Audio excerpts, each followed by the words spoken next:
Asteroid of fear.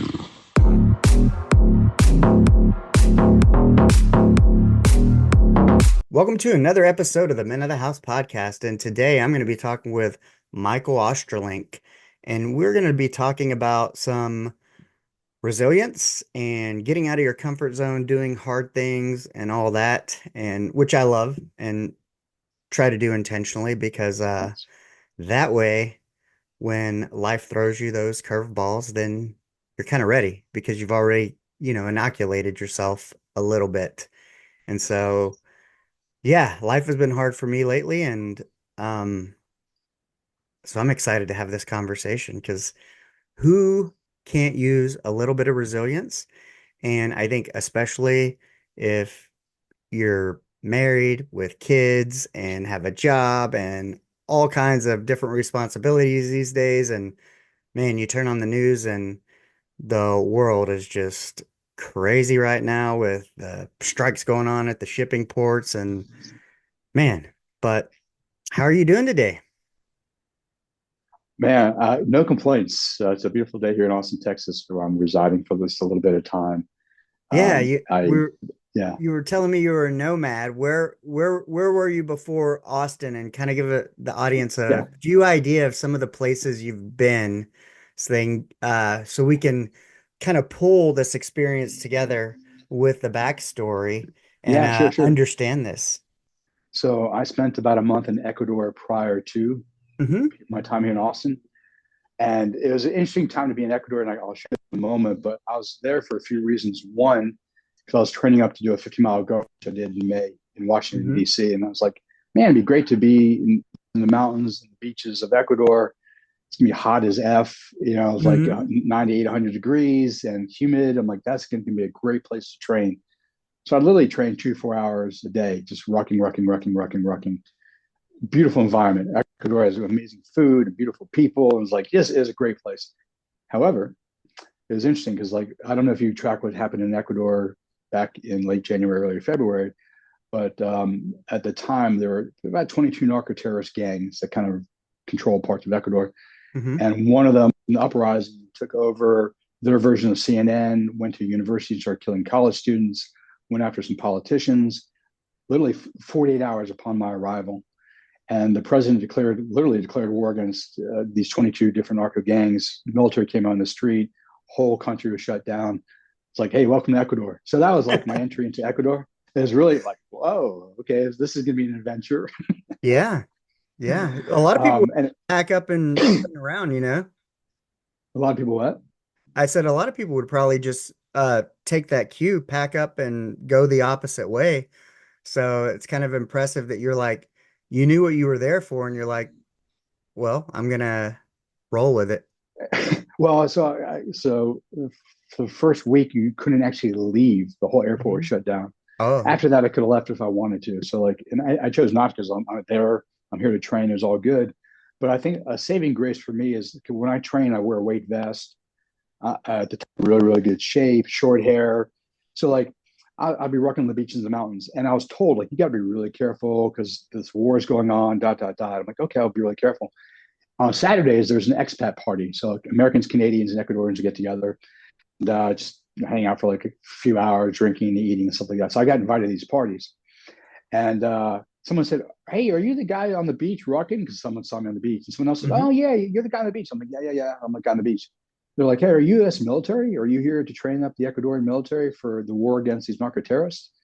I'm like, no, but that's really interesting. I wonder if I was not fucked with Right. because local Ecuadorians thought I was military, and that's like the last thing they want to mess with, because then Yeah. we would do something about that. So I'm like, oh, that's a saving grace, which is kind Yes. of fun. Yeah, How yeah, did you get into rucking? I mean, you said 50 miles you did in DC? yeah. So I created called Team Food Issue, which I'll get into in a moment. But your Hmm. question is how I got into rucking. So in 2009, I did what's called the 3 week SOF Academy and Kokoro camp at SEALFIT. I don't know if you're familiar with SEALFIT. I've heard of it. Okay, so I was in real the quick Navy. background. Oh, okay. Yeah. So it's founded by retired Navy SEAL Commander Mark Devine. He Hmm. had a training program for young men who wanted to go Navy Special Warfare, wanted to become SEALs.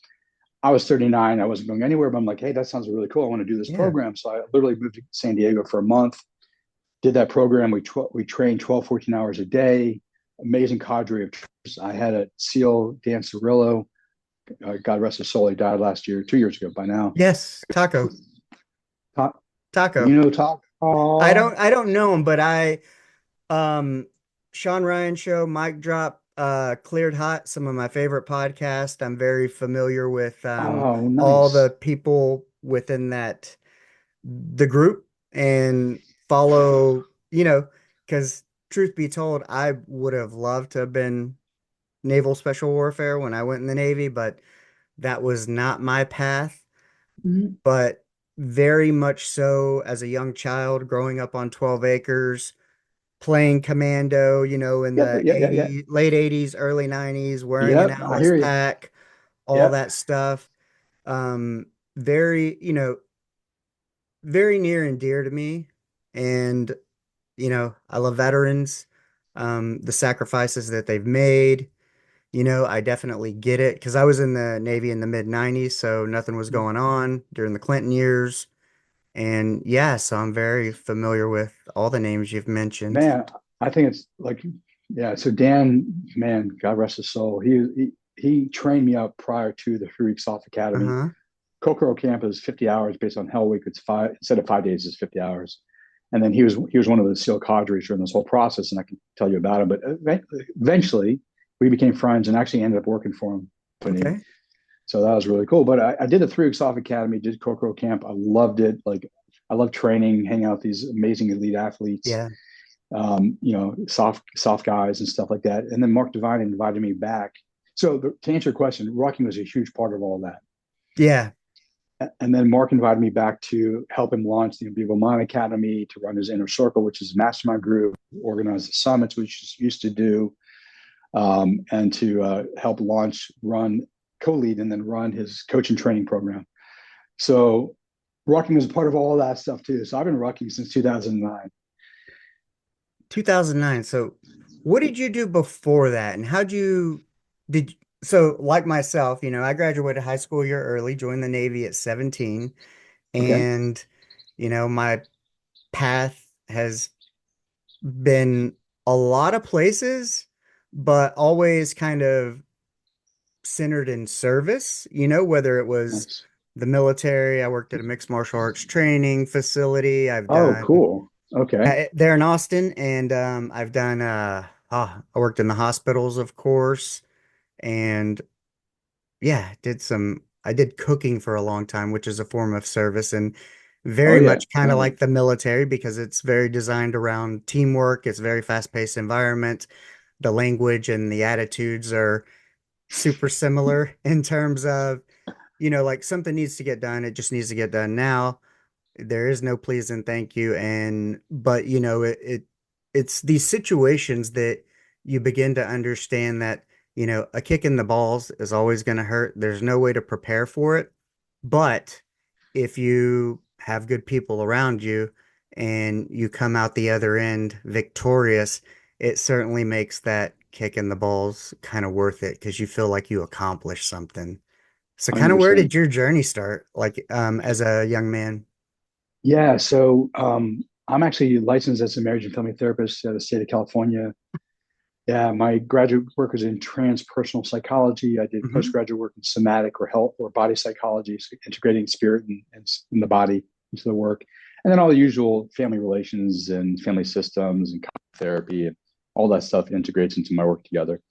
So like I've been a therapist for almost 30 years, coaching for about 25 of those 30 years, because at one point I'm like, I don't want to do insurance. I had a conflict with an insurance company, not wanting to provide information to them. I ran two clinics before I got laid off 9 months into the pandemic. So, and I never went back. I said, I'm just going to do my own thing and do a podcast. So I get the insurance and the desire, especially probably as an independent, not to participate in a system that is broken and not for the people, but for the 100%, pockets of 100%. those other people. Yeah, 100%. Because I remember in conflict with the insurance company, with my notes on this particular client. And I'm like, I'm not going to give that to you because I know you're going to use it against this person. And I just, out of ethical like place. I'm like, I can't do this. What's You right give me is a right, and doing the right thing never goes out of yeah, style. And I used to always tell my team that I yeah, go, you do what's right and do what's best for the patient. If my director, the VP, CEO, I don't care who has anything to say about it, even if you lose a couple of bucks, the right thing is the right thing for the patient, all right. especially when So you're taking care of people. you and I will be friends because yeah, 100%. And after that, I'm like, I'm not going to do insurance. Like I don't want to have to put up with that shit, basically. Hmm. So I've been, coaching 25 years or so. 10 of that SEAL Fit and Vivo Mind Academy. I work for Taco Dancerillo. Hmm. Other institutions I work for, kind of in the human optimization, anti-fragility, resilience space. I work with individuals. I have a whole human comprehensive development program, couples. I co-lead a men's group with JC Glick. He's a former Army Ranger. He now runs a Commit Foundation. In the new year, I'm cheating on my SEAL friends, and I'm partnering with a Army Special Forces guy. And we're launching a tactical men's fitness group. Yeah. Like close quarters combat, hand-to-hand combat, survival training, leadership stuff, team building, individual development work. So, all of that stuff. And then parallel with all the coaching therapy work that I did, I had two other. One was a full-time job, the other was a semi part-time job Hmm. because I I get involved in new things and I never leave old things. So I just keep expanding. So Right. I also spent about 20 years doing public policy work, a lot of it in the national security space, DoD reform, foreign policy, cybersecurity, things along those lines for about 20 years, counterterrorism stuff, dot, dot, dot. So like coaching, therapy, national security policy, a lot of that. And I'm also trained as a PPS, person protection specialist, and I Hmm. did a little bit of that work too, and a good bit of tactical training. So those are kind of like three streams of my life. How does a therapist um, gain interest in this parallel life? So in my household as a kid growing up, Uh-huh. me and my father debated two things over dinner: nutrition and policy. Okay. Yeah, as a little kid, like I was always interested in like human optimization and health and alternative growth philosophies and Eastern philosophy and the martial arts. 40 years in the martial arts. We can talk I about that got too. hey, I'm 8 years old. I think I started Taekwondo or nine. Oh, Got my black belt at 12, oh my and God. I Okay. was always interested in the brain. I can remember as a probably somewhere in those years I had it back then it was called the Big Book of the Brain. and Cool. and because there was this idea of what we use very little of what we're capable of using. And Yeah, growing yeah, yeah. up as a small kid, asthmatic as a kid, Yeah. to put it into perspective, I was 90 pounds and 4'11" as a freshman. And my dad was a small guy, and he was a Golden Glove champ and an Army boxer, Wow. 185 and lost Wow. 11. But he's like, you're going to be small like me. And if you're going to be small, you're going to have to be a little bit meaner than everyone else because people Okay. are going to test you. And so I got into martial arts, and with the martial arts kind of comes some of the Eastern philosophy, the mindset, Mm-hmm. Mm-hmm. integrity, spirit, stuff like that. Bushido. And yeah, Yeah, and yeah, yeah, then yeah. so you kind of combine some of these things and growing up in the sticks and my dad having been in the army and what kid doesn't want to be a commando and jump out of planes and All right. fight for, I think I'm a Gen X, I'm 48. All right. And there's definitely this. I was just talking to a 97-year-old vet who Wow. we care for, kind of doing home health. Nice. And he went to the Naval Academy. He was a naval architect. And I told him I was interviewing somebody who was in kind of this space, and he was kind of super excited. But yeah, there's just I think there was a different level of patriotism from 100%. these Yeah. generations, Yeah. and it's never more evident. And I don't think I'm stepping out of line when I say if you look at recruiting numbers now, Oh that my God. um, Yeah. yeah, Well, not only are recruiting numbers really low, the options for recruiters to recruit people are diminishing because people obesity, yes, psychiatric medications from ADD to depression, anxiety. Like there's a lot of physical and psychiatric troubles in our youth, which makes recruiting them that much more difficult, let alone the numbers of people who might want to join anyways. But let me, yeah, so I love you. So you said you were 12 No, no, Mm-hmm. no, no, no. You're eight when you started Taekwondo and Mm-hmm. 12 when you got your black belt. Black up. Mm-hmm. I was nine and got mine when I was 13, I think. So it's Oh very my gosh. similar. Yeah, that's cool. Yeah. And, long history of the martial arts from Japanese jiu-jitsu to Krav Maga, Mm-hmm. Hagana, all these things. But I'm always attracted more Shaolin Kempo toward the Eastern philosophy. Yeah. Although I find like Krav Maga and Hagen are probably best for reality-based fighting from my Right. experience. But like, yeah, I love the Bushido code. I literally have it in my bathroom on the wall. So every time I'm doing my business, I look at it, I think about it. Yeah, you get some Yeah, fundamentals, like people like, now with UFC, jiu-jitsu and Muay Thai and all these things, like it's so different, but like in the 80s and stuff, that these were kind of the options, but you still get like these great fundamentals of kicking, striking, and competing in tournaments. I won first in regionals, second grand nice, nationals, second regionals. But I can nice. remember when I went to Thailand in the Navy, I was stationed in Japan, and we had somebody go on beach detachment before, and they were like, "Hey, let's meet at this bar, best friends bar." And in the center is a ring and Muay Thai matches all day. And this is the mid 90s. And I sat there at the bar 14 hours straight watching Muay Thai matches. I was just so, That's because awesome, man. MMA wasn't a huge, you'd had a few things by then, like UFC was kind of starting off, Hmm. but to go from like a small town in Texas where only like Taekwondo and a few things are offered to being in Thailand and seeing Muay Thai, I was like That's pretty just badass. Yeah, focused and that's how I yeah. could sit there and I was just like, oh my gosh, this is the best. I love that. That's very cool. Yeah. Yeah. So, But like, your question was like my background. So, there's kind of yeah, three streams of activity over the past 30 some years. Yeah.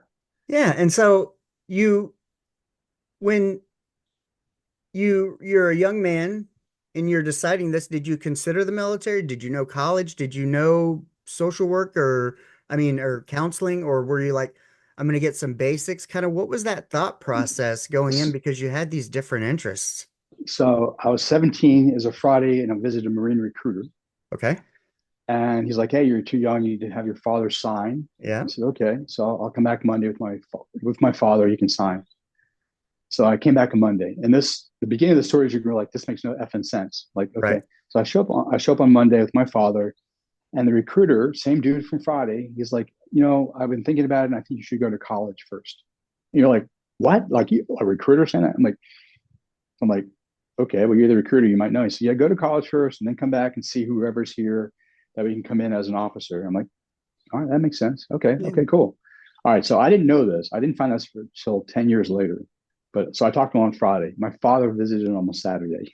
Ah, that sounds like my father. So, the only way I got my parents to sign for me Yeah, how's that? was if I agreed to go into the Navy nuclear engineering program. So I Okay, did, okay, and because my dad really wanted me to go to college, and okay.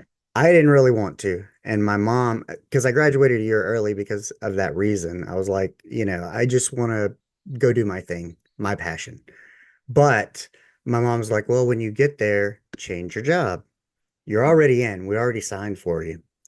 Well, they don't let you do that. When you're in the Navy and you're committed to a 6-year thing and going to be a nuclear engineer, they won't do it. And I, I was like, fine, then I'll play the game. And I went all the way through my A school. I needed a three, no, maybe a 2.5 to pass the final. I made a 2.47. They stuck me in a room for a week with two other people and said, you're going to study for a week, come back and take the test. I said, well, if I pass this school, then I'm on to the next school and I'm never going to get out of this pipeline. So I made a 197 so I could get reclassified. And I was like, okay, this is my opportunity. And I kind of wanted to be a corpsman because I was like, well, as a corpsman, you could go SEALs, you could go Force Recon, and worst case scenario, you could be a field corpsman with the grunts, with the Okay. infantry. And Right, right, right, right. well, and I get to reclassification, and they're like, okay, no, like the only thing they like. another friend who had the same thing, he had all these jobs available, and I had a blacklist with only like admin and supply, and they wouldn't let me go anything else because they were like, well, you fell out of that, so we're not giving you any opportunities. And so I ended up being a yeoman. I graduated second in my class, got accelerated advanced promotion because Cool. it was a breeze. But, that was kind of ah, man, very, very, very similar, in that. But if I could have avoided that, I think if and it took so long. And the funny thing was, is I was in Japan and I got a full ROTC scholarship to come back to the States Nice, and nice. attend school.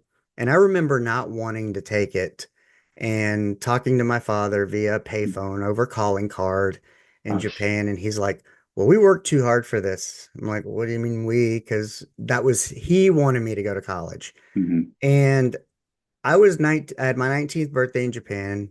I was still, as an only child, people pleaser. I couldn't say no to my dad. And I came back, did a year in ROTC, and then it was during the Clinton time, and I dropped it after a year because I just didn't want to do it. And they weren't hurting for people, they were letting people out. And so that was the extent of my military career. And I can remember my E6 telling me, he's like, I really don't think you should take this scholarship. He goes, you don't want to be an officer.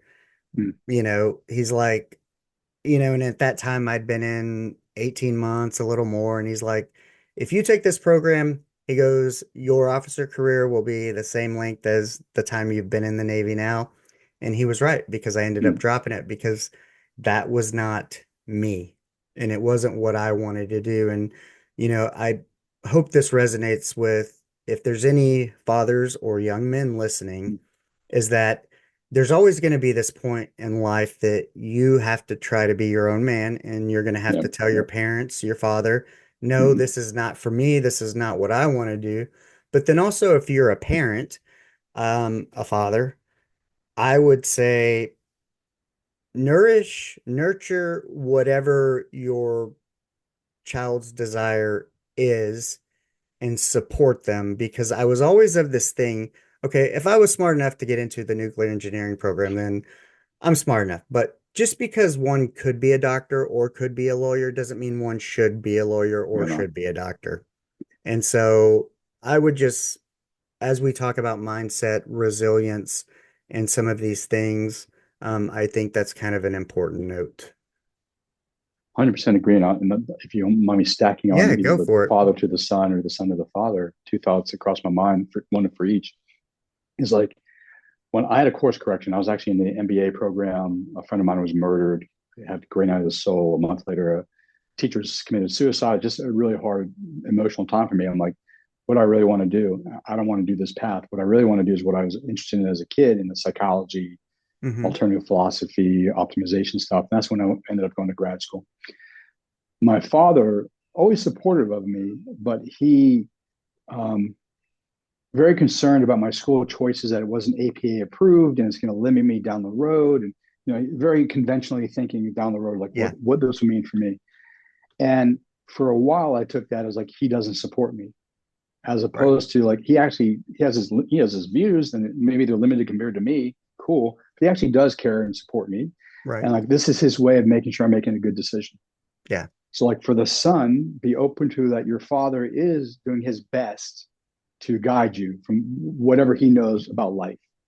You know, yeah. At the one thing. 48, my dad's 70. I just had breakfast with him this morning. Oh, nice. Um, we see each other all the time, but I understand it now, but everything had to happen to lead both of us here face to face, doing what we're doing now, what we're passionate about. And I think, because I'm in the process of really honing in my niche into finding my place in the podcast world and what I want to offer alongside the podcast, and that is men's coaching, helping men get through difficult situations like I have the past 2 years. And that's all a part of it. And I don't think had all these things not happen the way they did, kind of divinely, um, I wouldn't have the tools, the mindset, the experience, the heart, the grace, and understanding Nice, to nice, nice. do the work I intend to do. Well, I'll say what you just said, and you actually, when you open this conversation, the way you described the importance of putting yourself in tough situations so you can build your resilience because life is going to throw things at you anyways. I think you're like the epitome of what I attempt to do in my work with men mostly. If individuals and then the men's group is like teach them that approach to life, which you just nailed. Like, damn, I just quote that. That's kind of perfect. Because life does throw hard things at us, no matter what, for the most part. Yeah. And it's like, how are we capable of handling it? Do we show up? Marcus Anderson, he wrote a book on adversity. He's a friend, and like I took this from him, like smile at adversity. Yeah, life is fucking hard sometimes. Yeah. Yeah, and if you approach it from this like negative, oh my God, I'm the victim of this thing, whatever it is, and you might be a victim of a person or a situation, but if you Hmm. actually operate from that mindset, it can and will crush you. If you take this like, hey, here's a life lesson, there's things I can learn here. I'm going to learn about my strengths. Cool. I'm going to learn about my weaknesses, things I can develop over time. That's awesome too. I'm a victor. I'm not the victim. Like, and I can smile at this adversity. And maybe you cried during the adversity fucking too. Cool. I Yeah. get Oh, that. yeah. But like, it's a body mindset that you approach life at. And I think that's so, so important. I slept 3.5 hours last night, and I have my own private accountability group, and I put in there, hey, I wish I'd slept more than 3.5 hours, but this is the way it is. I got a busy day. Maybe it's giving me a jump start on my day, but I'm gonna crush it. Who cares? Nice. It is what it is. Insomnia is my Yeah. superpower. Well, as I have a four-pillar program, and the first pillar is physiological, and sleep is an important part of it. So if I was Hmm. working with you, I might have a conversation offline. Like, Yeah. we should talk about your Well, sleep. I'm trying to actually work on that. I had two 24-hour days last week, but Wow, part of it was um in this transformation over the past couple years, I've lost 49 pounds. I've gone from nine wow, good for you. prescriptions to two and Wow, got off good job. sleeping medication and all kinds of stuff. And for a Well little done. bit, I was actually using like some Delta 8 edibles Mhm. and whatnot, and that was very helpful. Cannabis, whatever you want to call it, was super helpful in helping me get off. Like I was on an antidepressant that wasn't doing me any good. I was on a muscle relaxer. I was on sleeping pills, blood pressure medication. Now the only thing I take is I was taking two blood pressure medications. Now I just take one, and then I take an Wow. allergy medication. And I'm hoping in another 15 pounds I'll be off the one blood pressure medication. But in terms of um, actually the 24th of September, just the edibles were no longer serving me. They weren't doing what I wanted them to do. I'm having more responsibilities with podcasting and stuff and just catching a lot of forward momentum. And I was just like, it's it's not working. So I knew that I was going to have a little rebound Yeah, yeah, yeah, and yeah. not get some sleep for probably a week and a half or so. And my Whoop proved it to me with I got 28 hours total for last week. But it's evening out a little bit, but I do like I understand the importance of sleep, and that's why I have the Whoop because I know I need it, Yeah, and I yeah, yeah, want to yeah, yeah. track it, and we track things that are important to us, and you can make an argument how accurate is it? It doesn't I matter. understand. It definitely gives you a baseline, and it Mhm. gives you something to look at, and you can tell how you're feeling, and you can look at the strain, and you can look at your recovery and your sleep, but I definitely, part of stopping the edibles for sleep is to gain more baseline balance, natural balance, because I don't want to take anything. I mean, in today's crazy ass world, like, people who have trouble getting their medication shortages, whatever, Mhm. if you don't need it, then you ain't got to worry about it. So, congratulations, first of all, on the weight loss. That is Thank you. awesome. Knocking off most of your medications. Really well done. Yeah, You don't need them been anymore. tough. I've been Yeah. sitting. you have to sit through a lot of pain, and especially if you come off antidepressants, which gave me just a huge flat affect. I could catch Mhm. glimpses of happiness, but you know, when when you don't, sounds shitty to say, but when you don't feel the deepest love and connection for maybe your wife, your children, and stuff, um, yeah, not good. Flat affect. And so when I came off, I cried a lot, but at least I knew I was feeling. And if I could get through that, it would even out. And it did. And I am so thankful because, my wife and my daughter, being able to feel that, Yeah, yeah. that visceral feeling of love and compassion that I know I have within me that makes me, makes me a server, makes me a caregiver, a caretaker. It's back, and Good, I'm good. never more thankful. But Well, I'm happy for you, your daughter, and your wife too. That's wonderful, man. yeah, so you go into practice, you start Oh yeah, yeah. practicing. Do you practice for yourself or do you practice with a group, or how does that kind of journey start? And then where does the interest in kind of these challenging yourself, Okay, yeah, that led into soft yeah. stuff get to? Yeah, so I've been really fortunate to both have a private practice and then work for a wide variety of institutions. Hmm. So, like, I worked for SealFit for a decade. I worked for Taco Dan Cirillo for 4 years. I ran his coaching program. I worked for here in Austin, Texas, Peron Zoe. I Hmm. taught in their Epigenetics Academy, precision-based medical clinic. I work with their clients, co-led their mastermind group, and what else did I do for them? Something else I did for them too. But like, I had institutions that would hire me to come in Okay. and coach within their system, and then also my own stuff that I do as well. So I've been really fortunate. Like, I just know really great people, and I was going to actually recommend Dr. Kirk Parsley.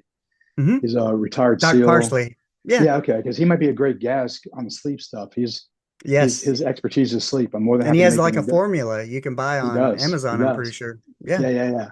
So if you ever want to talk to him, let me know. Hook you guys Yeah. up. But like, the precision based medical clinic here in Austin, Micro Hamilton, Dr. Hamilton, and Dr. Stickler, she discovered me on LinkedIn, saw Okay. that Kirk and I were friends, reached out to Kirk, said, "Hey, Kirk, what do you think of this Michael guy?" Kirk said really good things about me. He and I spoke together at SealFit back in the day.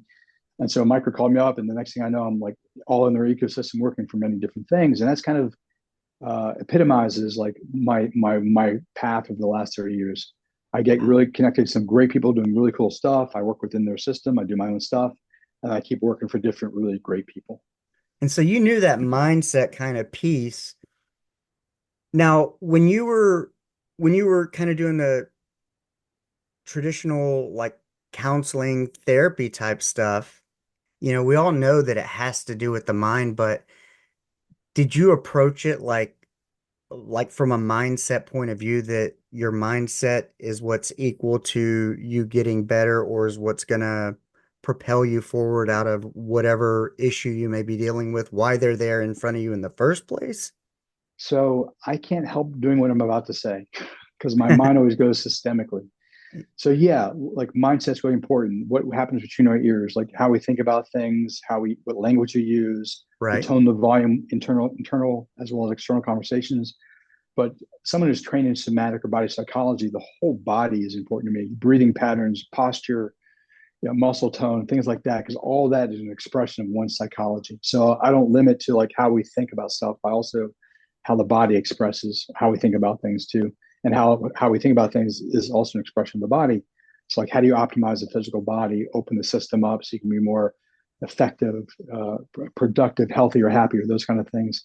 But then I have to contextualize it in relationships, like, we're not islands. Like, we're interconnected with other human beings, whether it's our family or our spouse, our kids, our parents, people we work with, our friends. All of those play important roles too.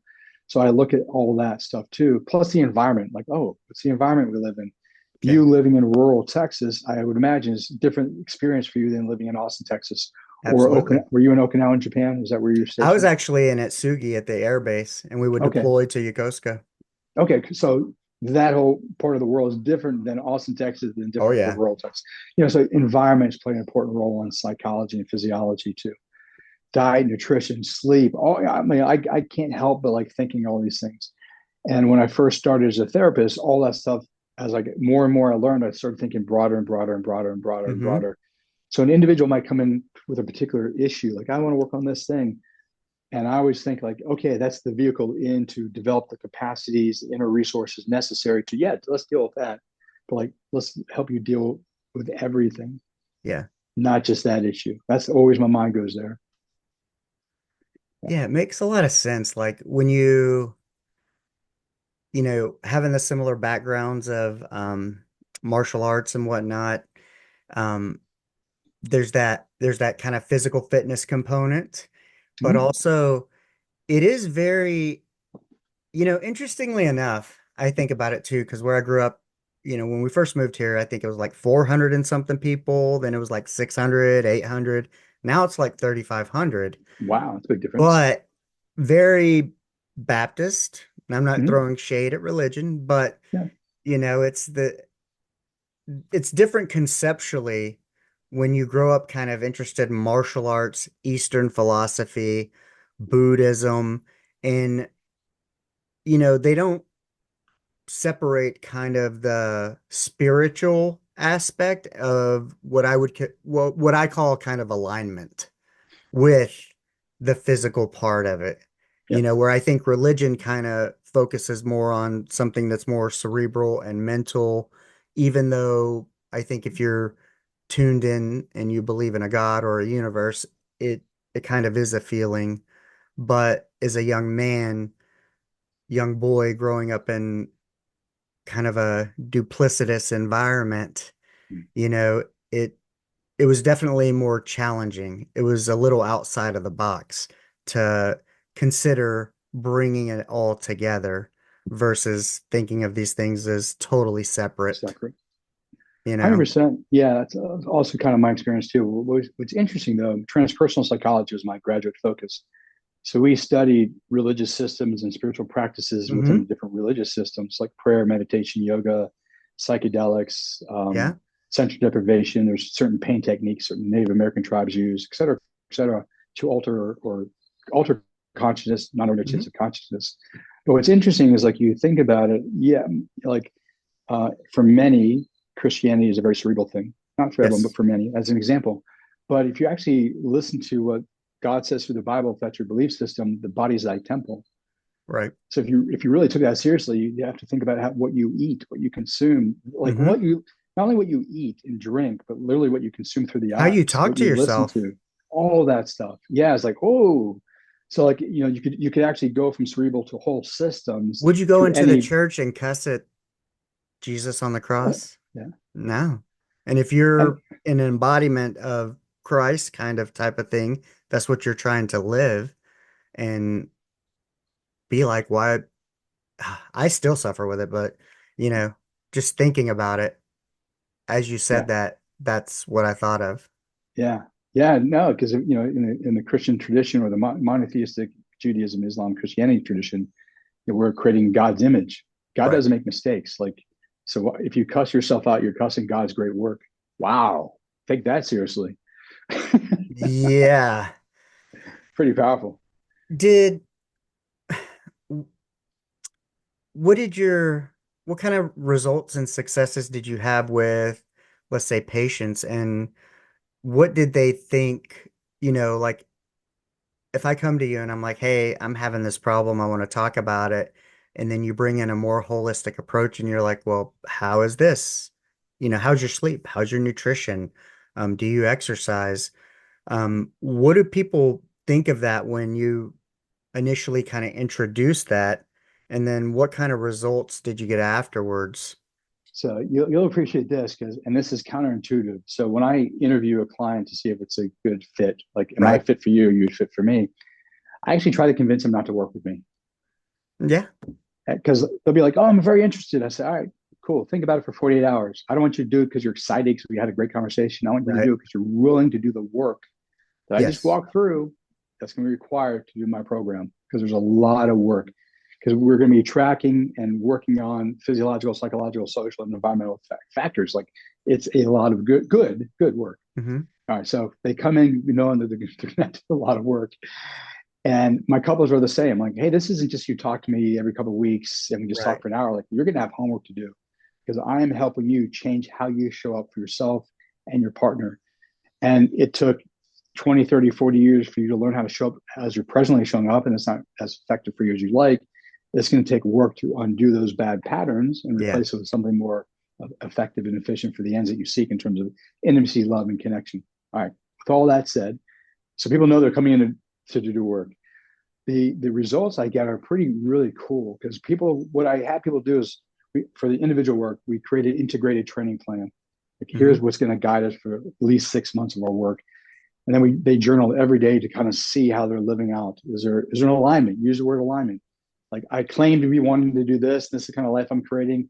Let's see how you're doing with your journal. And then we have Yeah. conversations too. And okay, then we have, this is important. Like, okay, Yes. you're doing the work. You're heading in the direction you want. You're creating your future self presently. Cool. And in the journaling, they start tracking variables. And it's amazing to watch people wake up going, oh my God, I didn't realize that I drank that night, and for the next 48 hours, like, my food intake changed, my sleep was messed up, my cognition was distorted, energy levels weren't so good, or whatever variable, like whatever they did, they start seeing its relationship to other parts of their lives. And I always say, you're an adult, make the decisions you want to, but at least you're informed. Like, if you decide to drink, as an example, it's going to have for you these consequences over the next 24, 48 hours. Okay, be aware of that. And then you have to deal with those consequences. And a lot of people are like, oh man, I literally don't see the benefit of drinking now. Like, Right. I can work on my social skills so I can show up and have fun without drinking. And I don't have the consequences for the next 24 to 48 hours, as an example, from drinking heavily or even lightly. Cool. Same thing with food and sleep, how they deal with stress. All that they start just noticing, and they start shifting their lives. A client did a Whole 30, where they remove Hmm. a lot of stuff from their diet. And I love the compare and contrast. I have a lot of clients do compare and contrast and baseline testing. I can get into in a moment, but the compare and contrast is important. They do the Whole 30. The brain fog goes away. Their digestive problems go away. Their arthritis goes away, or whatever their stuff is. And they're like, I had no idea that that was a problem, because that was my norm. Like, I was Yeah. walking around with brain fog or upset stomach or a little arthritis in my shoulder or my arm, or whatever. Now I can see that's not my norm. That's from certain food. I can make better decisions. So I just love that. And that's not even the psychological stuff we haven't even gotten to yet, but that's just Yeah. like modifying some physiological markers to just feel better, generally speaking. And I'll stop there because I'm long winded, and I can talk about some of the No, psychological no. shifts. Okay. I would say go for it. I want to know kind of how they connect, but you know, w when did you when did you start doing hard things to like for yourself and then kind of tie that into your practice? Like, for instance, my best friend and I, we've done the Bataan Death March twice. Oh, Um, nice. and Okay. it wasn't anything lofty like I'm gonna do it in 3 hours. The goal is to finish. We'd never done it. And every once in a while you might see like people who were in the military dropping out at mile 23, and the fact that two jokers off the street did it and completed it was a big deal. And we did them 15 years apart. And Nice. Nice. yeah, I mean, so that was kind of like a decision for me, like, hey, this seems kind of like a fun road trip, a fun challenge. Let's see if we can do it. And when did you kind of start taking on, and what was your first thing that you're like, hey, I want to try something that I don't know I can actually complete? So I would say there's less physical, more mental, emotional, or spiritual, if you want to put it Uh-huh. that way. So when I was 9, I got hooked up with a great therapist. Uh-huh. There's a long story behind that, but I got hooked up with a great therapist, and she taught me biofeedback, meditation, guided imagery, and she's the one who encouraged the martial arts. So that was like Okay. launched me in that whole space, which was awesome. And I would spend hours in my basement meditating. I'd have out of body experiences, all kind of non-ordinary states, and I'd like that was like if I wasn't doing that, I was watching Enter the Dragon and Yes. training in karate, like, or taekwondo in that Oh case. yeah. Yeah, and working out. So like originally it was more like, how do I learn to in a challenging way manage internal states through meditation or access non-ordinary states. She gave me biofeedback equipment, so like I'm stressed, and I do certain breathing techniques and mental techniques. I can modify my readings, the galvanic skin response, or brainwave activities, or whatever happens to be. different machines do different things. So like I was always challenging myself to do better internally first. Okay. Okay. And that drove me for years and years and years. Oh, what's the next challenge to really see what I'm capable of? And I would say the first, and then the martial arts, Krav Maga. I would, my instructor, I love my instructor. I'd drive an hour and a half through two states to go see him. And he was nice enough because he's like, okay, you do your class, whatever level class I was in. Then you can stay for the next level class. And then wink, wink, knock, knock, you can stay for the next level Yeah. class. So I just like 3 hours of training with him because still had an hour and a half drive to go home. And he's like really cool about it. So like even that began to be like really physically challenging. I mean, Hmm. cardiovascularly. And then Yeah. you're fighting with one guy and you're fighting with three guys for the next three Oh yeah. hours. So that kind of stuff. You're into the martial arts. So those kind of things became more kind of offensive mindset, physical challenge, although it's about emotional resilience, mental toughness. That occurred a lot. And I would say probably the more challenging one was Haganah. Are you familiar with Haganah? No, what is that? I feel like I've So, heard it, but I'm not okay. familiar. What up? This is Ethan from the Nonchalant Perfectionist podcast. Clearly, you got a great taste in podcasts because you're listening to this pretty awesome show. Just so you know, I'm also part of the Podcast Connection Network. Yeah, that's right. We got a whole network of shows dedicated to your mental health and holistic wellness, just like this show. We've got something for every mood and for every goal. So look, man, if you're looking to expand your horizons and explore some incredible content, just check us out. The link to the Podcast Connection Network is waiting for you in the description below, man. Enjoy the rest of the show. Think of a Krav Maga on steroids, Oh, or think of Krav Maga as they probably do it in Israel versus how they might do it in the yeah. States. Okay, because Americans were afraid of being sued, so we have to stage things and calm things down over time Yeah. before you can get into the real hardcore stuff. Understandable. That's just our society. Yeah. Okay, so I was training in Hapkido and I was training in Krav Maga. And I found out there's a school called Haganah, like literally half an hour from where I live. And like, cool, I'm training in two martial arts, might as well train in three. I'll check it out. And I walked into the studio and I was like, got introduced to the instructor. And I was like, what's this Haganah thing? Boom, punches me right here. Okay, first of all, I sucked because I didn't block it. Fuck. But like, there's that nerve plex there. Like, you're just like, Yeah. Oh yeah. for like 90 seconds, I'm like, holy fuck, holy fuck, holy fuck. Okay, I got to regain my like composure. Yeah. And my first thought was like, fuck, I want to learn that. Yeah. My second thought was like, he's a dumbass. I didn't sign any kind of release form. I could sue him, but I would never do that. I'm No, like, because that's not our mindset, you know? no. It's like the first time I remember like staff fighting Okay. and you pick up the staff and the first thing the guy did was just bust my knuckles and I dropped Yeah. my staff and then you're ineffective. It's like, oh, okay. Yeah. Now we're at a Yeah. different level real quick. 100%. 100%. So you get the mindset of both that kind of approach to training in the martial arts and being trained as a student in the martial arts. So like when I trained with them, I signed up for it immediately. I'm like, oh, I'm doing this. This is awesome. Within a couple of weeks, we're already doing like I was fighting three guys using the techniques I was learning. It wasn't like, hey, it takes a year and you can finally start sparring with some Right. equipment. It's like it's pretty hardcore intense. So like through the martial arts, there's been a lot of opportunities for me to kind of keep proving myself, what I'm capable of, what are my strengths. So shit, there's a weakness. I got to work on that. Mm-hmm. And then I'd say that like the biggest test after that was SEALFIT, the 3 week SOF Academy pre-budget training program, Kokoro camp, no sleep, 50 hours of, Yeah. grinder PT, ocean, the mountains, Surf torture. the surf torture, yeah, beach evolutions, a lot What of was the stuff like what that. was the hardest part of Seal Fit? Okay, so Or I would say most yeah. challenging? How about that? I want to say So hardest. you're gonna love this because this is a taco story. Mm-hmm. But actually, before I tell you the taco story, I'll answer that in two different parts. The second part will be the taco story. Dan Cirillo, may he rest in peace. So I trained for 9 months under Dan's supervision for the 3 week SOF Academy Kokoro camp. My Krav Maga instructor, former Army Special Forces, I'd also train with him. Great stories. Like I'd go to his house 2 or 3 times a week, train for 3 or 4 or 5 hours. I would fly on this floor dying because exhaustion, and he'd make me steak because I'd pick up steak on the way. It was Yeah. great 9 months. Okay, so in probably about 7 months in, I got a high ankle sprain training. Mm. And I was literally in a boot for like 6 weeks, which just fucked my training up. But Oh okay, yeah. it is what it is. So Thursday night, finishing up the 3 weeks off academy, we had a competition. It was me and another guy against two other teams.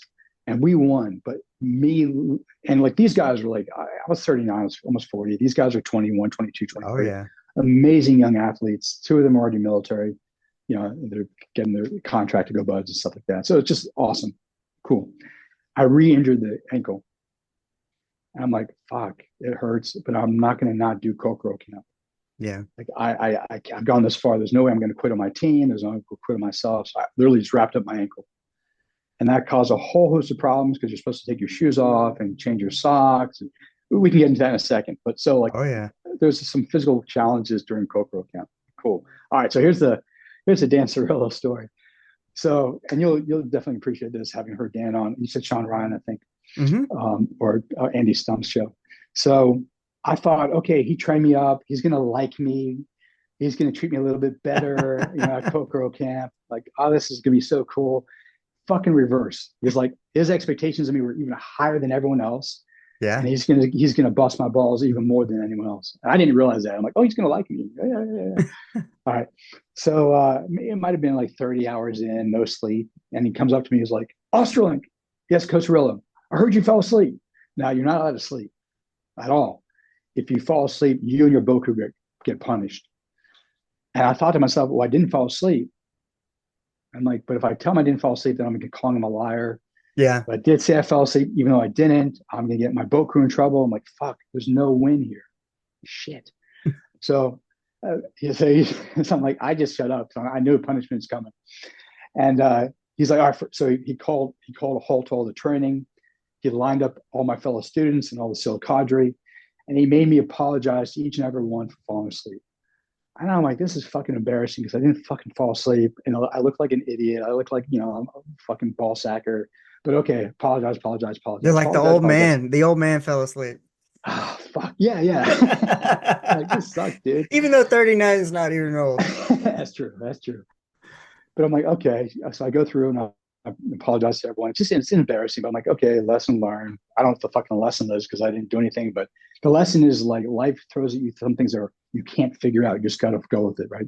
Right. And I'm like, okay, I'm done, but I'm not done. So he's like, get down on the ground and start doing the leg lifts. Okay. So the guys I did the 3 weeks off academy with all came next to me because that's what Booker's do. And we started doing leg lifts together. He's like, no, Ostrolenk, only Ostrolenk. So everyone got to watch. Everyone got like a 20-minute break, which they loved, I'm sure. Of And course. they're just watching me 20 minutes of leg lifts, 20 minutes of leg lifts, which is exhausting after like 30 plus hours of already training. But Oh yeah. like, okay, I'm going to do it. I'm going to do it. I'm going to do it. I'm going to do it. I keep doing it. Keep doing it. And he finally stops me. Thank God. Okay. I'm like, I learned my lesson. I learned my lesson. So we go to the beach and we're doing a beach evolution. Australian, come here. He said, put on that weight vest. So I put on a 40-pound weight vest. He goes, go in the ocean neck deep and think about what you did wrong. I'm like, fuck. So go in the ocean. And you got to think like if you're wearing a 40-pound weight vest in the ocean, like if you get pushed forward, you'll fall in and you'll drown. You get pushed backwards, you'll fall in and drown. Yeah. So I'm just doing calf raises, trying to do with the whole water thing so I don't get pushed forward or backwards. And literally for like 25, 30 minutes, I'm just doing that. And like the lesson, what's my lesson? Life is hard and you just got to do what you got to do. That's a lesson because it's not like I fucked up. Right. Like that's literally the lesson. Like, hey, life fucking sucks sometimes and there's no options. You just do what you need to do. I mean, I could have quit, but there's no way I was going to fucking quit. And he eventually calls me back in. Hey, great job. Da, da, da, da, da. And I got to say, I need to find this because he wrote me the nicest note where he says, I've never done this before. And he just acknowledged to me the character that he saw in me, which meant like the world to me from him, especially since he's passed away, like still have something from him. And that was just really beautiful. I got but some that was like, goosebumps. oh man. Yeah, man. So yeah, that was some lessons. I lately Kokoro camp. when I've been kind of going through it, I don't even know. Like my dad he went in for knee surgery and ended up in the ICU, which I knew was a huge red flag, having worked in healthcare for 12 years. And, it was the first time, and this has probably been, beginning of August, maybe, I think. Oh wow. For the first time, my mindset has gone to, okay, what is this teaching me? What am I supposed to be learning? Because I had a shit sandwich of a week last week, and Monday I was doing 5 miles, and I remember the exact point of what is this teaching me? What is the lesson here?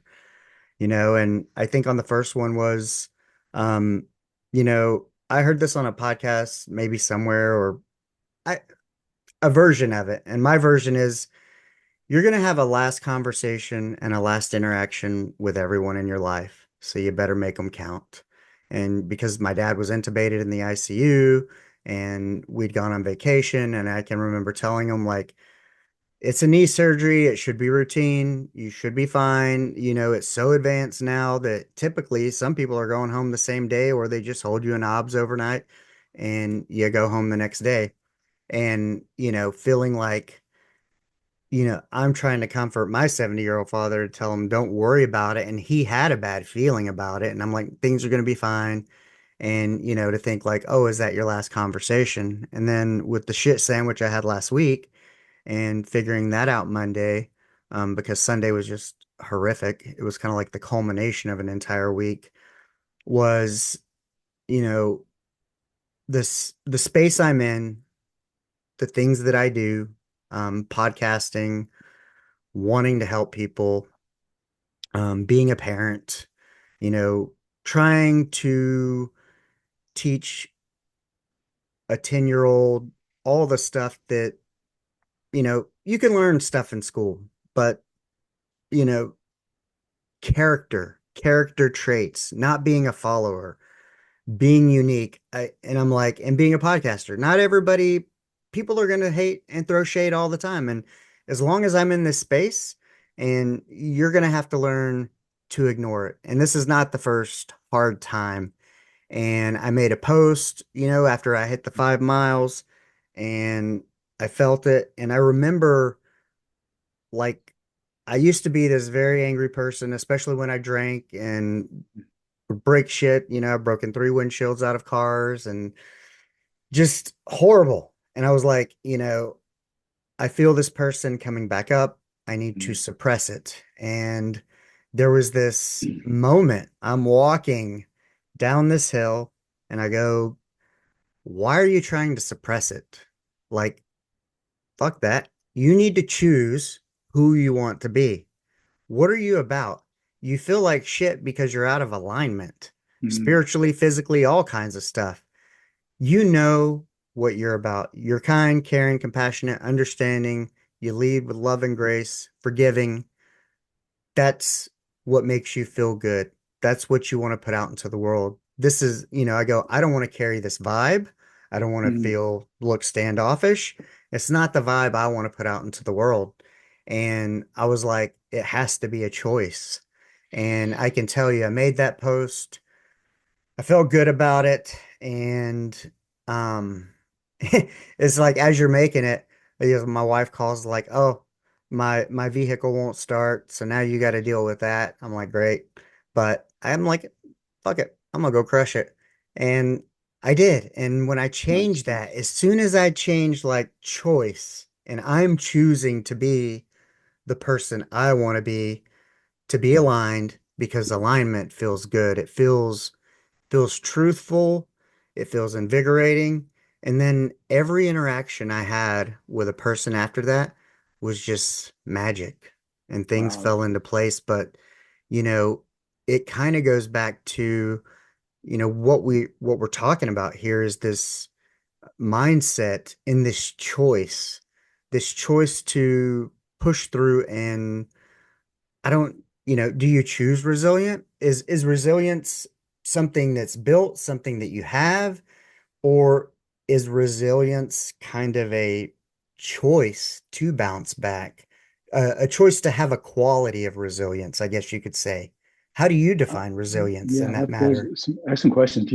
But if you don't mind, first of all, could you send me that Yeah. article? I'd love to read it. Yeah. The, that'd be awesome.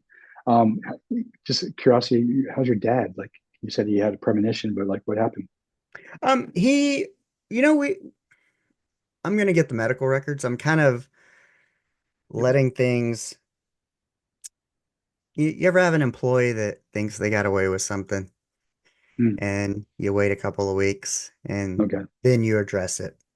Okay. Um, yeah, I'm gonna But get the he medical. survived the surgery? Oh yeah, he's Okay. doing Okay. well All right. now, All right. Okay. but Good. yeah, it took a while. Um, and it's been a little bit of a road, but having spent 12 years in healthcare, being well versed in auditing charts of nurses and physicians and all that stuff, I'm gonna piece together the truth, Okay. guaranteed. And Got it. um, yeah, Okay. because what's right is right, and Right on. yeah, he's doing well, and thankfully, with my experience, I think comes that advocation Mhm. of you know, I'm going to make sure that we figure out because to me, he survived and he's lucky, but whatever mistake was made by whoever made it, they it's about the future of others that are going to pass through that system. Right on. Right on. Right on. Okay. Well, I'm glad I wasn't sure if he survived the Oh surgery, yeah, so I'm yeah, glad yeah, he yeah, yeah. survived. Okay. That's good. He's doing well. Good. All right. So to resilience. So JC Glick and I mentioned he's a former Army Ranger. We run this men's group called Resilience Optimized. Oh, And this answers your question. Resilienceoptimized.com. Cohort number 2 starts in January. We're finishing up okay. cohort number 1 next week. And this answers your question because we talk about resilience 1.0, and we're talking about now resilience 2.0. It's like upgraded version of resilience. And resilience 1.0 for a lot of people is like Jocko Willemick get up at 4:30 in the Hmm. morning, lift heavy weights, or David Goggins run 100 miles before breakfast.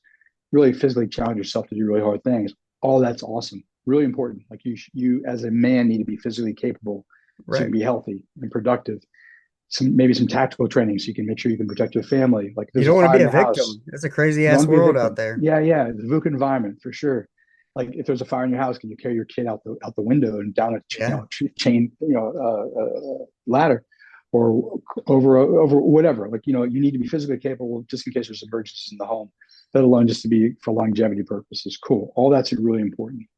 But for us, resilience 2.0 is that plus we break it into 3 different sections, and this speaks to a lot of stuff we talked about. One of them is like men's, and this is not just men, women too, but men, because that's what we work with, Hmm.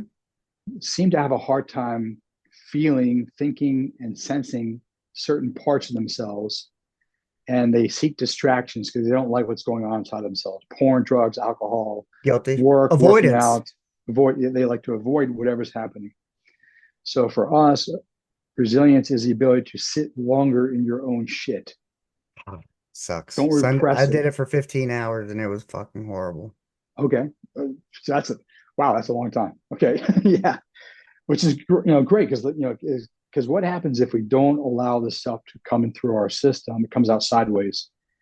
Passive aggressive behavior, psychiatric or psychological problems, physical problems. A lot of like chronic illnesses can be connected to some degree or level of repression of emotions, those kind of things. So like it's important to allow things to emerge and be with them, not try to repress them. That doesn't mean you need to express them. Right. Like for us, it's like, yeah, feel it, manage it, and then as appropriate, express it, depending on the relationship and the ends that you seek in the relationship. So like for us, that's capacities to cultivate over time. Because we are not taught in our culture to sit. We are taught in our culture to jump on, our phone and our computers and get distracted by all these things. That's one. And I'll stop there because there's the relationship piece and the community piece. Any questions on the just sitting with your own stuff I piece? think you know what it reminds me of? It kind of ties back to that Eastern philosophy. We love the martial arts and you see the Buddhist monks and stuff and meditating. So it seems I think it makes 100% um it seems definitely correct and it makes sense to do that. But even though I have that background and I know it, I do not know why I was so resistant and what took me so long. I avoided for a long time. I've had periods where, I was in the military in the 90s, drinking culture. I had my 19th birthday in Japan. There was no drinking age. Mm-hmm. I didn't really, we just went hard. I worked in kitchens. We went hard. We worked hard, we played hard. The emergency room, a level one trauma center, it was nothing to get off at 7 in the morning and go to a place and start drinking and stay there till noon or 1 p.m. and then be back at 6:30 p.m. back for another Wow. 12-hour shift at night. And so some of those habits carried forward. I had some periods where I didn't drink. I don't know that I was an alcoholic. I never had trouble stopping drinking, but the problem was is kind of once I drank, like I wanted to do it daily. Mhm. It kind of became like a habit. And so, for me, it's been, you know, it's been over a year. That was kind of one of the steps a couple years ago, like when I was in a Good for really you. bad spot and I was like, okay, this is the stop. Like I need baseline, no alcohol, no antidepressants, like all this stuff, expel, start walking, start exercising, start journaling, start improving, and trust the process Nice, and nice, nice. start sitting in it. And I think it was, I had heard this podcast and it was somebody out of Austin. And being kind of the person that I am, it was this analogy of he said, what's happening is let's say you have a baseline like your RPMs, you drink the alcohol at red lines, and I'm like, oh yeah, that's that little window that I feel good. And then you have the equal and opposite reaction. And then the next couple of days, you're trying to come back up to baseline. Well, when Yep. you're about here before you can wait 2 days, you're back. Hey, I want to get back above baseline. So you drink Right on. again. And that was the first time it just made sense. And I was like, baseline. I want baseline RPMs, period. And I want to stay there so I know what's what. And that kind of became my, you have to sit through it. And I've been getting better at it. Good, And I good. can tell you, the part that I want to improve the most is to continue to shorten the distance of that window of pivoting into out of that negative state into positivity. And especially with a lot of the podcasts I listen to, and when they talk about tier one operators and selection, and they talk about the mindset as it relates to that, it seems that some of the qualities that they have is that ability to pivot quickly to if it wasn't right and you made a mistake, pivot quickly, leave it behind, don't stew in it, don't sit in it, but move forward quickly. And that really resonates with me. So currently, like when I said sitting in it for 15 hours, it's like, I was triggered multiple times last week, multiple people, multiple things, having like the best week at once and the worst week all at once. Mm. But being insightful enough to go, okay, 15 hours is too much. Where can I improve that? Where can I pivot?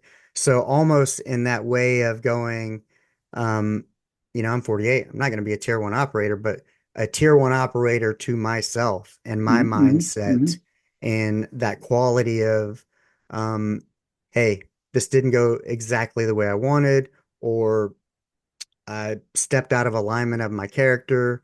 You know, maybe I gave somebody the bird or, was standoffish with them because they pissed me off. To really let that exit me and just move on, move on. So I love that because in my work with individual clients, I talk a lot about flexibility, both Hmm. mentally, emotionally, but also in the physical system, like physically, because like there's the rigidity, like we show up the way we show up. This is who I am. This is how I have to be. Whatever that is for you. It's not just a mindset. It physically shows up in the breath and the posture and all that stuff. It's like you unwind all that stuff. You're loosing the whole system because you want your mind and your whole physical system to be adaptive to this situation you find yourself in, so you can pivot as you need to and not get locked into I have to do it this way because this is the way I've always done it. So I love that conversation with you. I think it's really important. And a piece of that, it goes back to like you just shared, you're not drinking, you're working out, all the stuff you do. It's so important to dial in the physiology because your baseline will improve. Like, hey, I'm here now. Cool. I'm eating better. I'm sleeping better. I'm dealing with my stress. I'm living with the 24-hour day night like cycles. all the stuff that we would be interested in, and it goes up here. My new baseline, my new baseline, my new baseline. Yeah. So you're so much more capable of dealing physically with all that stuff that comes at you, and that's reflected also in your psychology, the flexibility you want in the mind. So all this stuff goes together really, really nicely. So I love this conversation because What it it taught articulates me, that. what it taught me Monday was, you know, I think that was kind of my level up to a new baseline. Nice, Um, nice. but what I always say is, every time you level up, then the real work begins. Everybody has this illusion of like, oh, when I get here, it's gonna be the shit. But if you listen to any of the podcasts that we listen to, you understand like making it through buds is just now you still got SQT, then you still got to be the new guy at the team and endure that. And then you still got to go through training cycles and prove yourself there.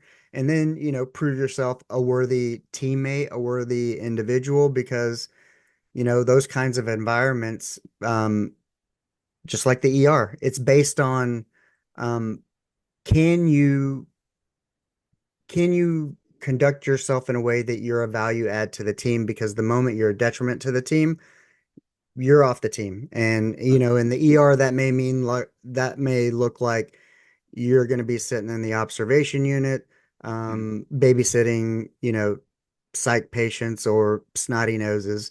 You're not going to be working with, the level one trauma surgeons that are top notch and saving the lives and maybe doing the work that you desired, whatever, got you in that in the first place. But, there's different levels to everything. I seek those kinds of things, and I've had the jobs I've said I've had because that's kind of my personality, and I seek that, wanting to be at the top or the best. You know, I I don't care if we're playing tic-tac-toe. Yes, I aim to win. And there's this huge difference is I play to win. I don't play not to lose. And some people, they don't get that. There's a Yeah, difference. yeah. That's So, cool. Yeah, because in my work, I love like the way you're talking about the lead or the tier one approach to life. Not that you can be a tier one operator, but just the mindset and approach. mhm. Because I talk about going from the 10% to the 1%. You dial on all these four pillars, even if you're like highly successful and you're part of the 10%. Hey, there's so much more that you can improve upon.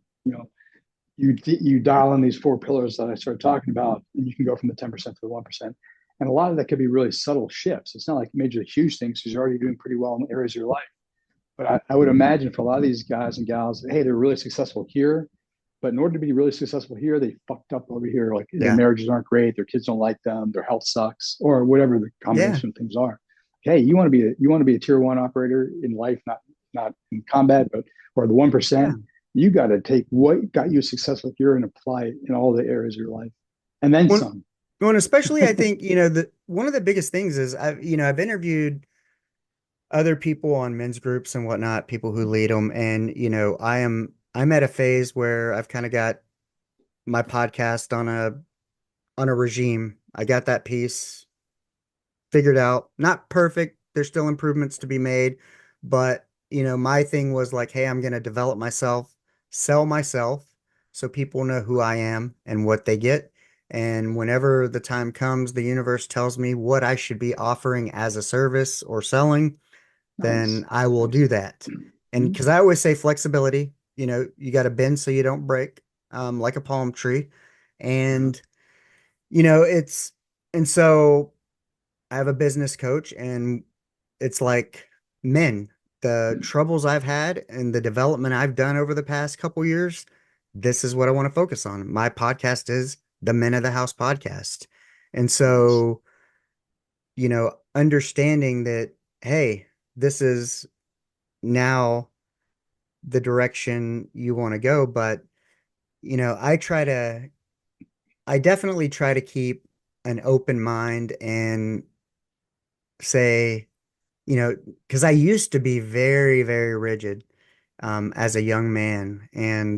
But you're seeing, as we talk about more men and, we've talked about women, how over the past 30, 40 years, they've gone from housewives to CEOs, and they've developed. And meanwhile, we've been kind of doing the same bullshit, like go to work, come home, drink, hang out with your friends, whatever it is you do. Football's important, blah, blah, blah.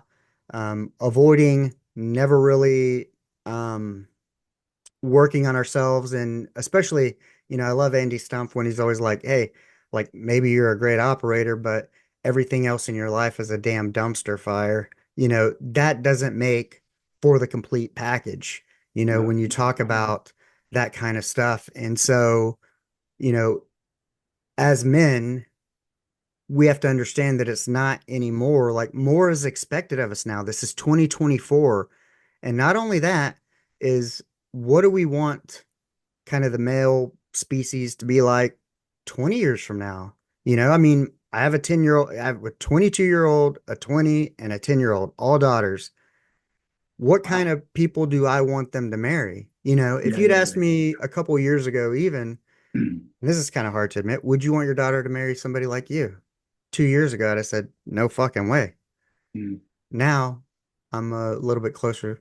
Yeah, yeah. nice, nice, nice. So I think that's important. But I think as we, speaking of men, it's not good enough anymore just to be good at your job or Hmm. whatever it is, or bringing home the bacon, whatever you want to call it. Like there's an emotional component of um, showing up to your wife, being 100%. open and vulnerable with your wife, Yeah, being the father your children need, and not yeah. just being a slave to, well, I worked all day. Like, what more do you want from me? Well, I want everything. Like, I was doing homework with my daughter last night at 9 o'clock.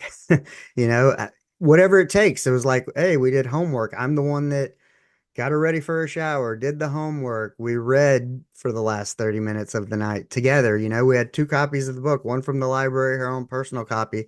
I read 2 pages, she read 2 pages. That's great, And man. so, that's what's required, I think, to be the level of men that we need in the world. And 100%.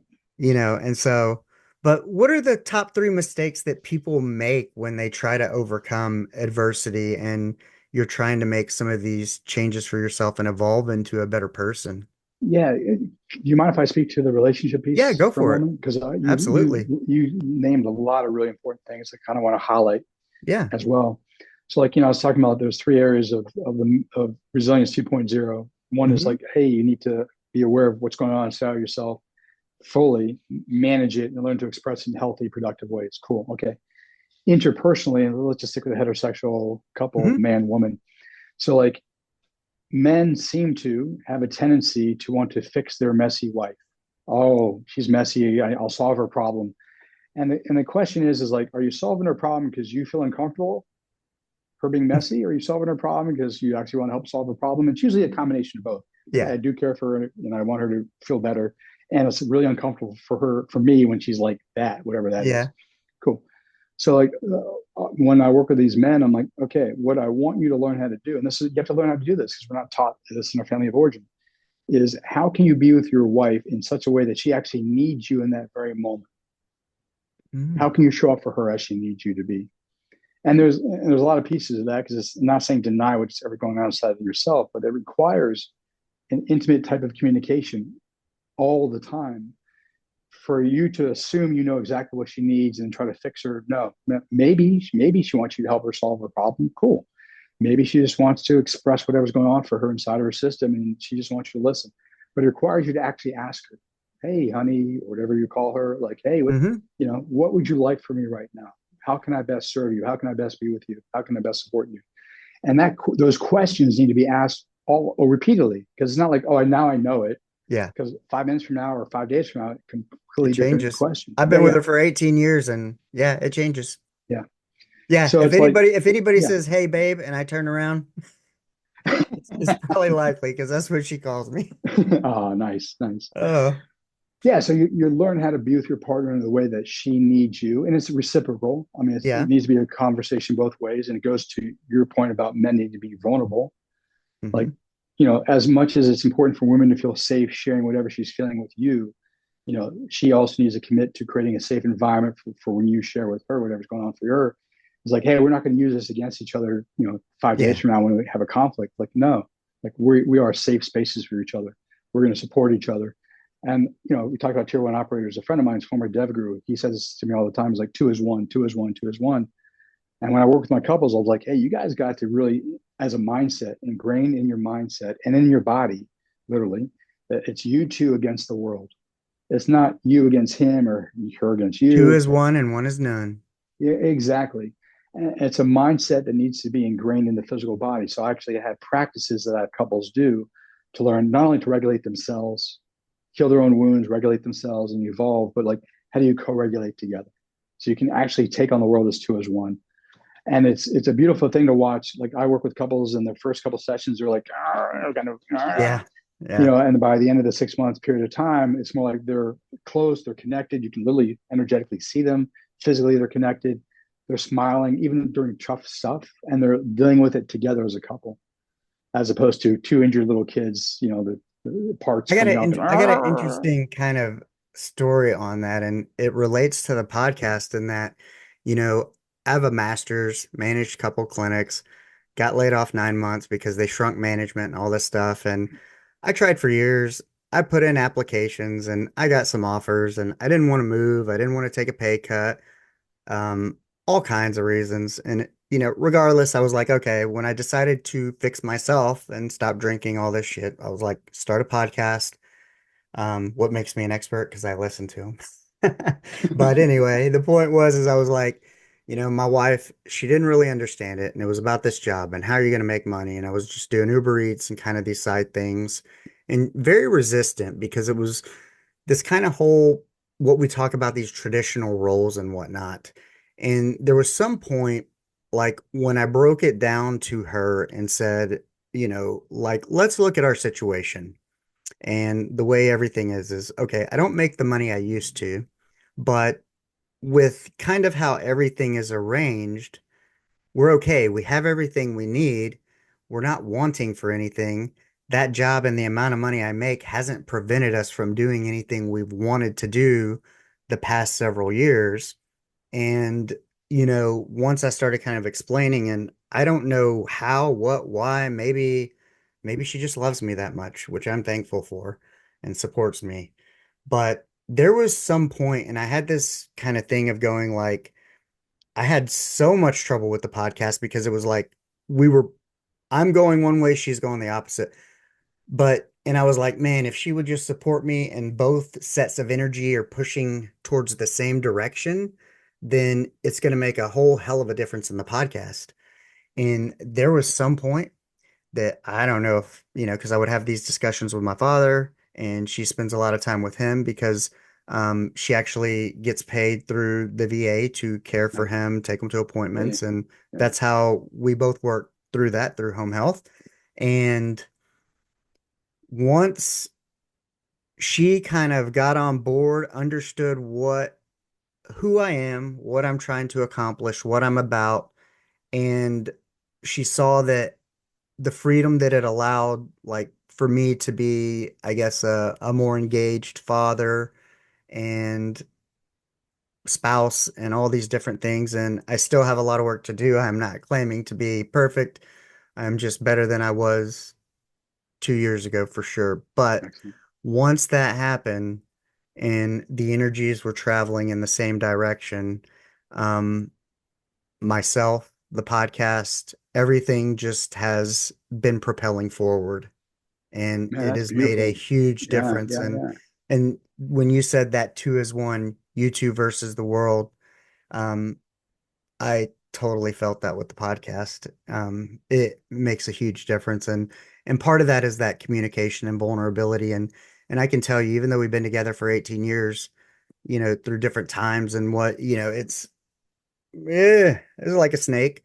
And, you know, I even put in that post Monday, it's like I've even gotten better at being honest and open and vulnerable with my wife to say, hey, I'm struggling, like I was Sunday. Does it always come out perfect? in the right way? No, and I understand that, but understanding where I make my errors or where I can get better is a start. And, all that matters is I'm working towards it and I want to get better at it. And I'm the kind of person, I got my master's, I've done all these things. I know I can do it. So Mm. I'm not really worried about it. But yeah, it was kind of that way. Yeah, that's a beautiful story, and it's like you're a great case study of what's possible if you're willing to be honest, be vulnerable, share. Both people have to obviously play in the same space, Yeah. really, really important, and to come up with new agreements on how you want to operate together. So that's, man, good for you. Especially as you pointed out, like in the last 2 years, it's been a major shift for you.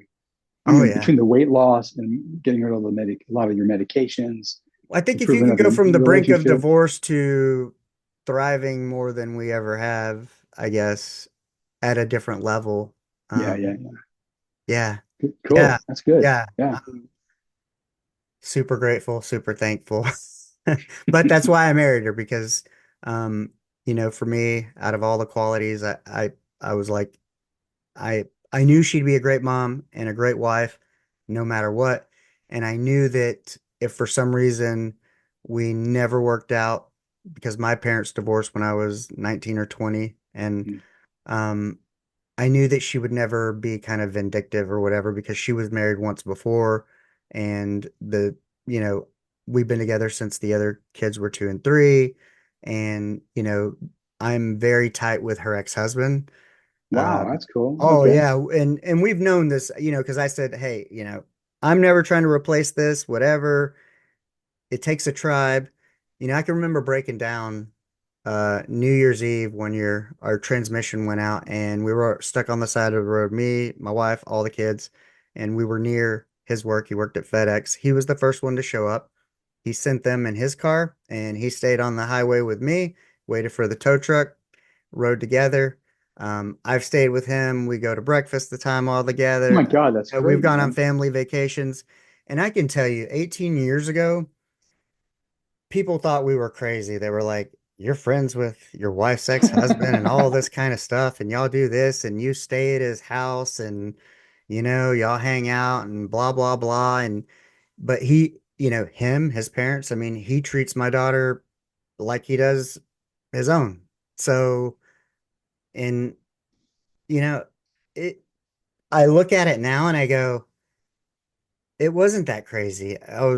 Maybe I was kind of ahead and emotionally ahead of my time in having that viewpoint. Our birthdays are a day apart. Okay. It's just so interesting, but you can have it, the kids shouldn't suffer because two adults don't get along. And it took me a long time. My parents got divorced and I was upset and all that. But after having a lot of my own relationships, it's like, hey, sometimes two people just can't get along, but, or they're just not meant for each other. But that doesn't mean all the other stuff around it that they share should suffer, Right, right, right, right. you know? Man, so I love that. Talking about flexibility and Yeah. adaptability and learning. Yeah. Yeah. And people don't realize that. And they wonder why maybe I have the viewpoints I have, but, I think it is possible, so. But yeah, top three mistakes people make when trying to overcome adversity. Okay, so I'm going to start with the last one first because it kind of goes back to some of the things we're Hmm. talking about. Um, yes, we're sovereign individuals, but we have a team. You have your wife, maybe you have a buddy, Hmm. maybe you have your father. It sounds like you and your father are really close. We Awesome. are. So like you don't have to do this alone. Rely on your teammates, however you define your teammates. And it's really important if you don't have people in your life that you can rely on, create those relationships.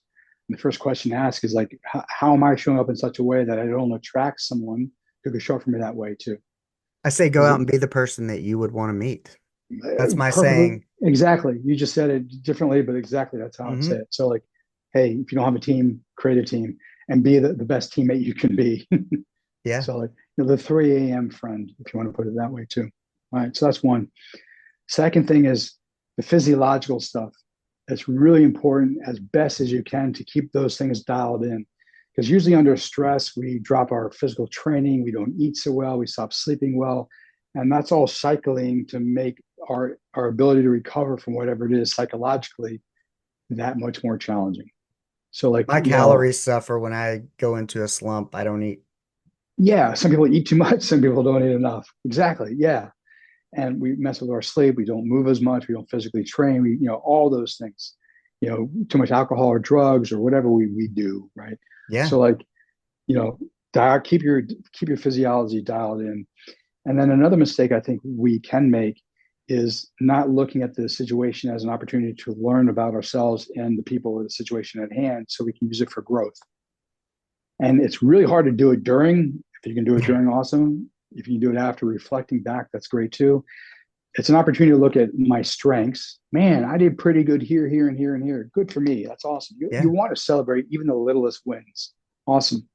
And then like, oh, I didn't do so great here and here and here. All right, I don't need to beat myself up. Maybe sometimes I do beat myself up. That's something to bring to your therapist or your coach. Yeah. But like, here's 3 areas that I could improve upon. Awesome. Now I have my baseline in those areas, and I know what I need to work on to improve. Maybe there's improve my thinking. Maybe there's certain character traits I need to cultivate. Maybe I need a little bit more of a risk taker, or I need to be more brave, or loving, or courageous, or whatever it is. And then clearly define those things in terms of behaviors, and then create opportunities to train those behaviors to become traits. Like, so all 3 things: find your tribe, keep your physiology dialed in, and use these opportunities for lessons to learn, both to celebrate your strengths and also where you need to cultivate your weaknesses to higher levels of functioning. What has been one of the things I like to ask, kind of before we hop off Yeah. what is one, um, one of the most fulfilling things that's happened to you that you never would have imagined as that young man deciding to go from an MBA to whatever?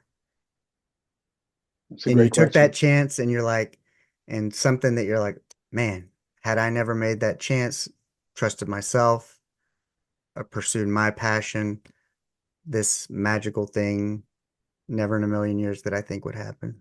So I'd say 2 things. One is I've heard some people I've worked with over the past 30 years, I've heard from them. And some are suicidal and decided through the work that they did not to kill themselves, and Hmm. they created amazing lives.